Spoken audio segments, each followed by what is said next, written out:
I stared at the divorce papers scattered across my kitchen table, my mother-in-law's shrill voice still ringing in my ears. The morning had started normally enough. I was reviewing quarterly reports while enjoying my coffee when Margaret burst through my front door, waving papers and screaming about how her precious son deserved better. "You have until tonight to sign these," she spat, her designer handbag swinging wildly on her arm. "You're nothing but a gold-digging secretary who trapped my James. Did you really think we wouldn't figure it out?" I maintained my composure, carefully setting down my coffee cup. At 32, I'd spent years cultivating the perfect mask of calm, especially around Margaret. "Figure what out, exactly?" "That you've been embezzling money from the company. All those mysterious deposits into your private account?" She threw more papers on the table. Bank statements. "James found these. He's devastated. His own wife, stealing from Morton Industries." I picked up one of the statements, noting the regular deposits she was so worked up about. My quarterly dividend payments from Morton Industries, or as Margaret knew it, my embezzled funds. I had to admire James' investigative skills, even if his conclusions were hilariously wrong. "Did James show these to anyone else?" I asked quietly. "The whole board will know by Monday. You'll be lucky if you don't end up in jail." Margaret's perfectly styled hair was coming undone, her face flushed with righteous anger. "But if you sign these papers now, admit your guilt, and leave quietly, we might be convinced to show mercy." I thought about the board meeting scheduled for Monday, the quarterly shareholders meeting where I traditionally attended via video call, my camera off, using only my first initial and last name, E. Chen. Margaret and James had never questioned why their daughter-in-law shared a last name with the company's majority shareholder. They'd never even noticed.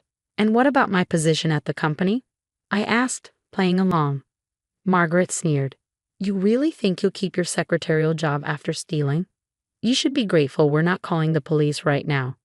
James only held back because of his foolish feelings for you." I nodded slowly, remembering how I'd met James 5 years ago.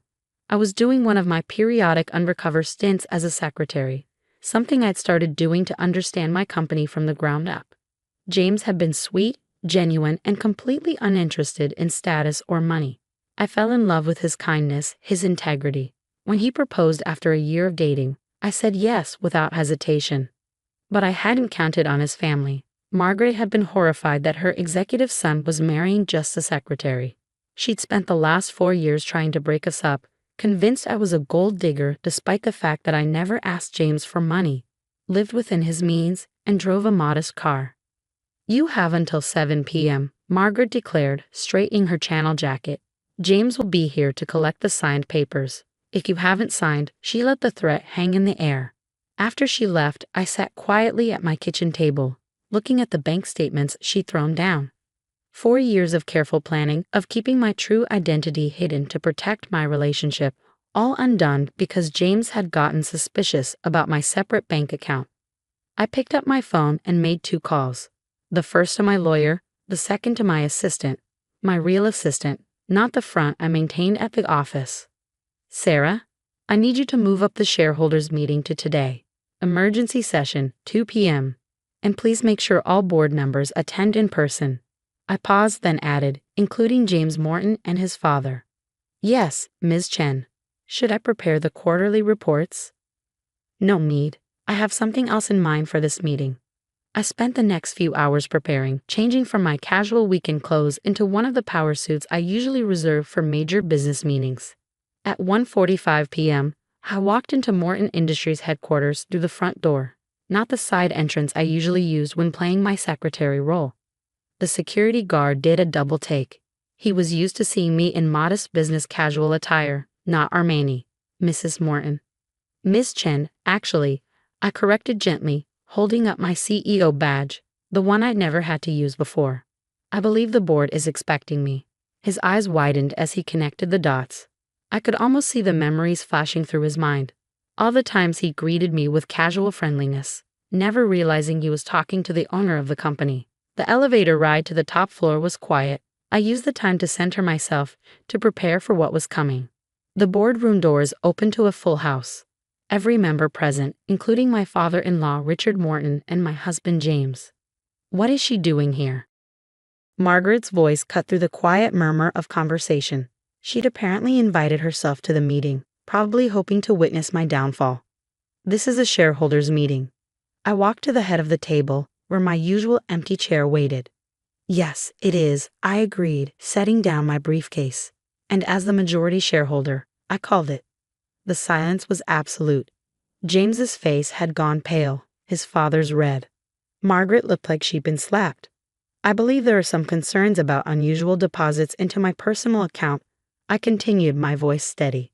I thought we should address them immediately, rather than let rumors spread. This is impossible, Richard spluttered. Chen is standing right here, I finished. Elizabeth Chen, owner of 51% of Morton Industries shares. Or as some of you know me, Alina Morton, James's wife. I opened my briefcase and began distributing folders. Inside you'll find documentation of every deposit made to my account, standard dividend payments for my shares, all properly declared and taxed. You'll also find my latest business proposal for expanding our tech division, which is what I actually wanted to discuss today.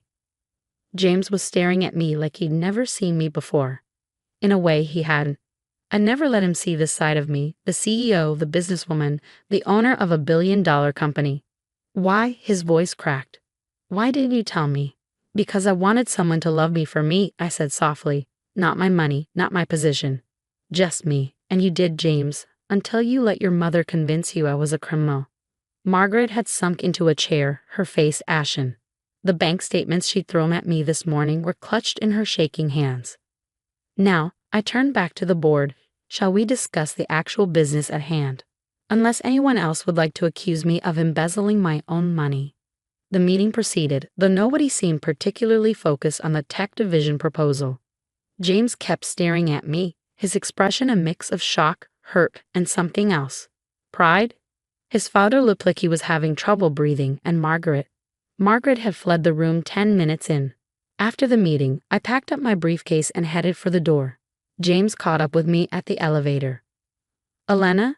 Elizabeth. I don't even know what to call you anymore. You could try honey or sweetheart. Those worked fine this morning, I suggested, pressing the lobby button. I'm so sorry, he whispered. I should have talked to you directly about the bank statements. I should have trusted you. Instead, I listened to my mother and what? Decided to divorce me? Take everything I had? The elevator doors opened to the lobby. The irony is, James, I would have given you anything. All you had to do was ask. I walked through the lobby, aware of every eye on me, employees who'd known me as the quiet secretary suddenly realizing who I really was. My phone buzzed with a text from Margaret. We need to talk. I typed back a simple response. Yes, we do. And I believe you said 7 p.m. tonight was a good time. The rest of the afternoon passed in a blur of calls and meetings. My secret was out, which meant I had damage control to do. By 6:45 p.m., I was back home, changed into comfortable clothes, waiting for what promised to be an interesting evening. The doorbell rang at exactly 7 p.m. But when I opened it, I found not just James and Margaret, but Richard as well. They filed into my living room, our living room, technically since James and I had been living here together for 3 years. The divorce papers, Margaret began weakly, are unnecessary, I finished, unless James still wants a divorce. All eyes turned to my husband. He looked torn, confused, hurt. I don't know what I want anymore. I feel like I don't even know who you are. I'm exactly who I've always been, I said quietly. The only thing that's changed is now you know what's in my bank account. Which appears to be considerably more than we thought, Richard interjected.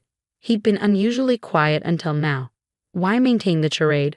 Why work as a secretary in your own company? Because the best way to understand a business is from the ground up. I do it every few years, spend time in different departments, different roles. It's how I know what my employees need, what works, what doesn't. I turned to James. Meeting you wasn't part of the plan. Falling in love with you definitely wasn't part of the plan. But you kept lying, Margaret accused, though her voice lacked its usual venom.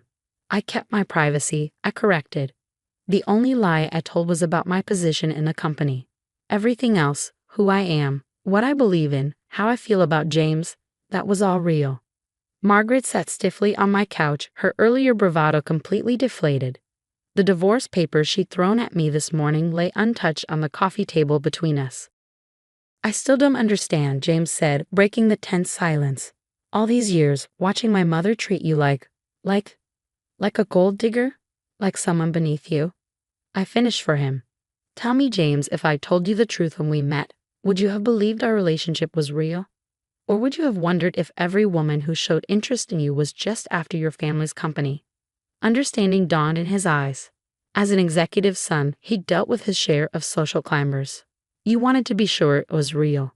Yes, and it was real. Right up until this morning when you decided to trust your mother's accusations instead of talking to your wife.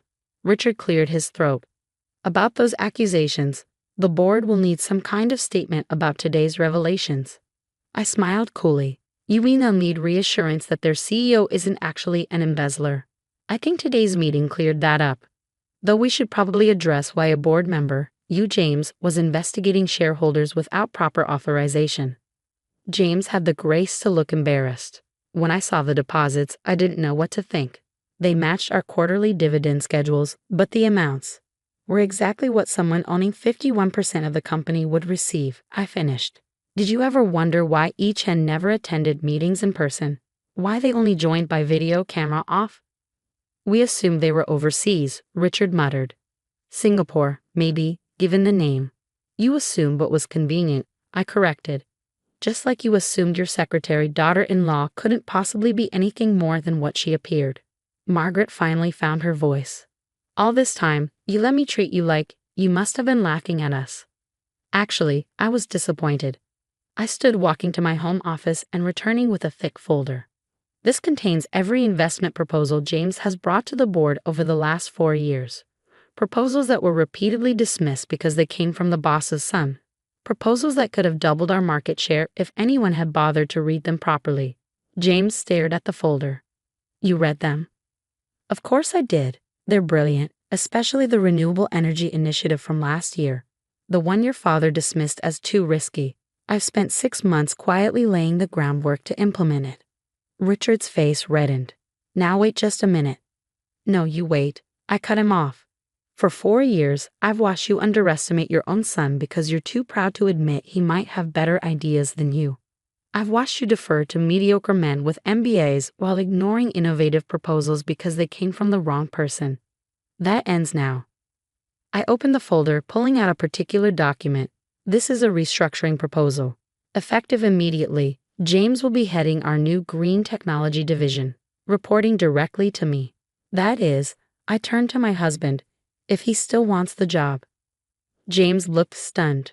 You're offering me a promotion.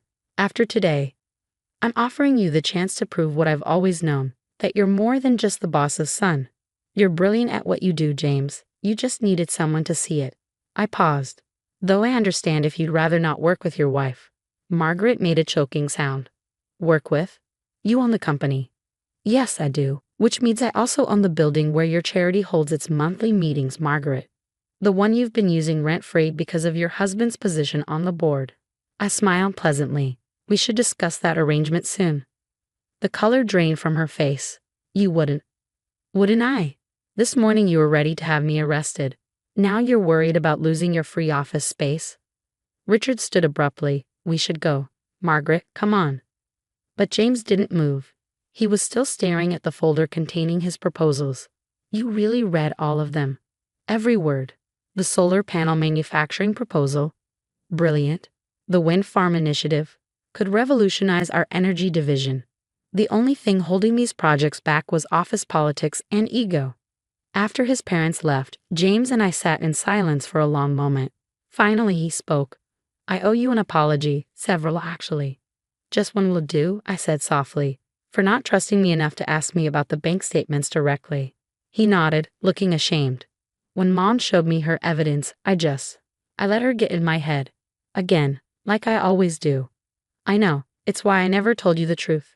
I was afraid that I'd choose them over you. He looked pained, like I did this morning. James, I love you. That hasn't changed.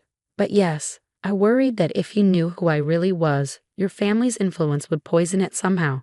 That your mother would convince you I had ulterior motives. That your father would make everything about business. Instead, I let them poison things anyway. He picked up the divorce papers from the coffee table. What do we do now? I took the papers and deliberately tore them in half. Now, we start over. With complete honesty this time. The next few weeks were interesting, to say the least.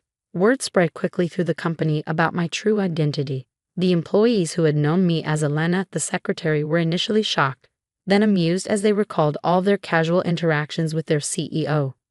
James threw himself into his new role with passion, finally free to implement his ideas without his father's shadow looming over him. The renewable energy initiative was already showing promising results. Margaret, unsurprisingly, tried to save face by telling her society friends she'd always known there was something special about me. I let her keep her charity's office space with a proper lease this time, at market rate. Richard struggled the most with the change in dynamics. Having to report to his daughter-in-law, especially one he'd dismissed for years, was a bitter pill to swallow. But his quarterly performance reviews left him no choice but to adapt. 6 months after the failed divorce attempt, James and I were having dinner at our favorite restaurant, the same casual place we frequented when he thought I was just the secretary. "You know what's funny?" he said, stealing a fry from my plate just like he always had. "Nothing's really changed between us. You're still you. Do you expect me to suddenly start wearing a crown and demanding to be carried around on a golden throne?" He laughed. "Mom did. She's still waiting for you to start acting like her idea of a billionaire. Is that why she keeps sending me links to mansions for sale? And yacht catalogs. Don't forget those."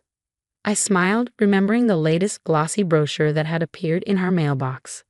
"Should we tell her we're happy in our regular house with our regular cars?" "Nah, let her keep trying. It's the most civil she's ever been to you." He had a point. Margaret had done a complete turnaround, now bragging to anyone who would listen about her brilliant daughter-in-law who ran a Fortune 500 company. She even started defending me to her society friends. Quite a change from the woman who'd thrown divorce papers at me and accused me of theft. "Speaking of changes," James said, suddenly serious. "I've been thinking about something you said that day, about why you worked as a secretary periodically, understanding the company from the ground up." He nodded. "I'd like to do that too. Start over in an entry-level position. Learn the business properly, not as the boss's son, not as an executive, just as me." I felt my heart swell with pride. This was the man I'd fallen in love with, humble, eager to learn, always trying to improve.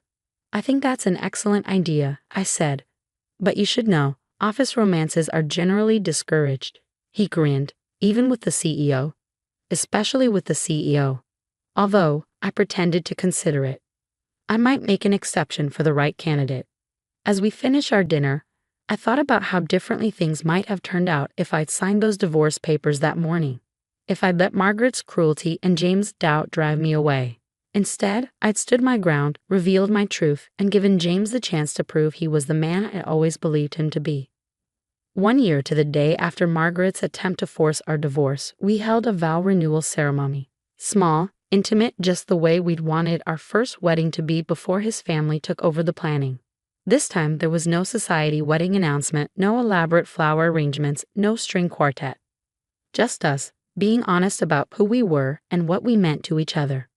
Margaret attended, of course, though she looked somewhat pained by the modest celebration. She'd recently joined the board of another charity, one that actually required her to work instead of just lending her name, and the experience seemed to be slowly teaching her humility. Richard had mellowed considerably after James's green energy initiative brought in record profits. He even admitted during a board meeting that he might have been wrong about some things. Coming from Richard Morton, that was practically a formal apology. As for me, I still do my undercover stints in different departments, though now I have a partner in crime. James joins me sometimes, both of us working entry-level positions, learning from our employees, understanding their challenges. We keep a framed set of torn divorce papers in our home office, right next to James's first successful project proposal. A reminder that sometimes the best revenge isn't about getting even. It's about giving people the chance to become better than they were. The company continues to thrive. Now known not just for its profits but for its progressive policies and innovative leadership. Turns out, having a CEO who's worked every job in the company makes for better decision-making.